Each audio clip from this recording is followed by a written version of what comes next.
wabarakatuh. Perkenalkan, nama saya Nina Karlina, saya dari kelompok 9. Di video kesempatan kali ini, saya ingin menjelaskan materi tentang bagi hasil dan laporan keuangan bank syariah.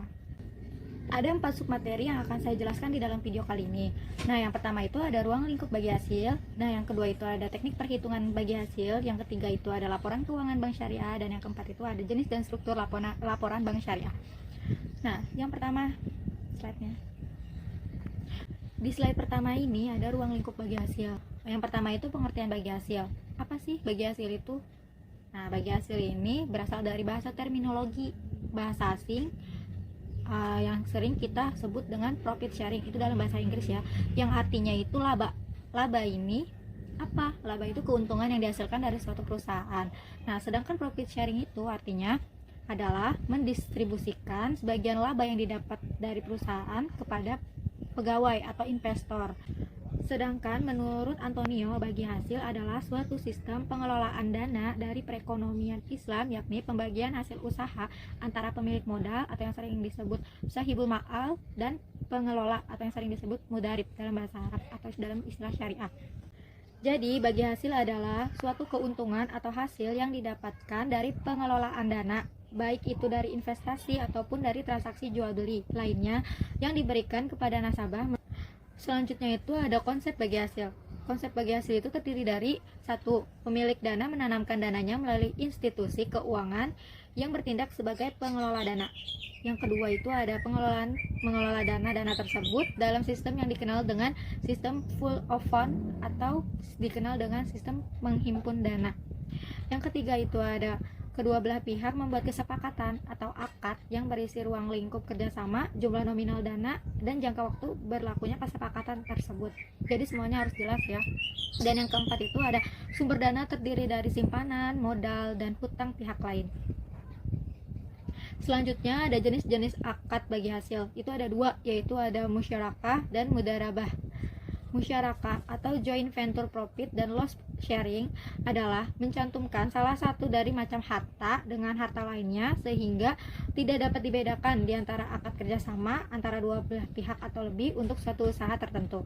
Dan yang kedua itu ada mudarabah, juga termasuk perjanjian antara pemilik modal, uang dan barang dengan pengusaha, di mana pemilik modal bersedia membiayai sepenuhnya suatu usaha atau proyek dan pengusaha setuju untuk mengelola proyek tersebut. Selanjutnya itu submateri teknik perhitungan bagi hasil.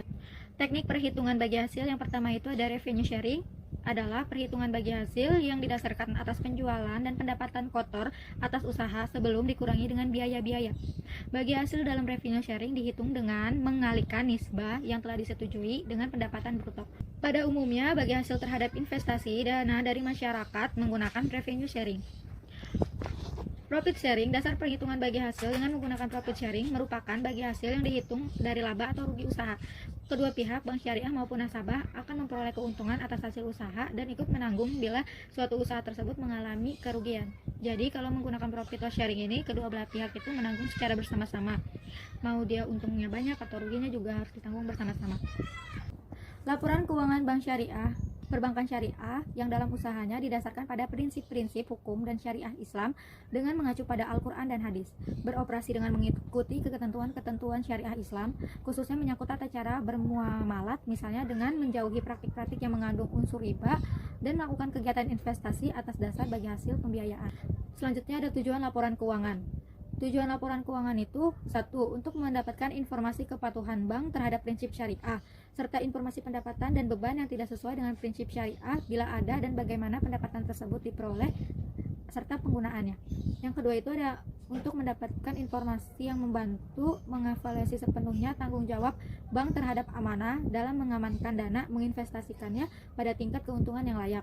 Dan yang berikut ada contoh laporan posisi keuangan bank syariah pada bank syariah X per 31 Desember 2000 sekian.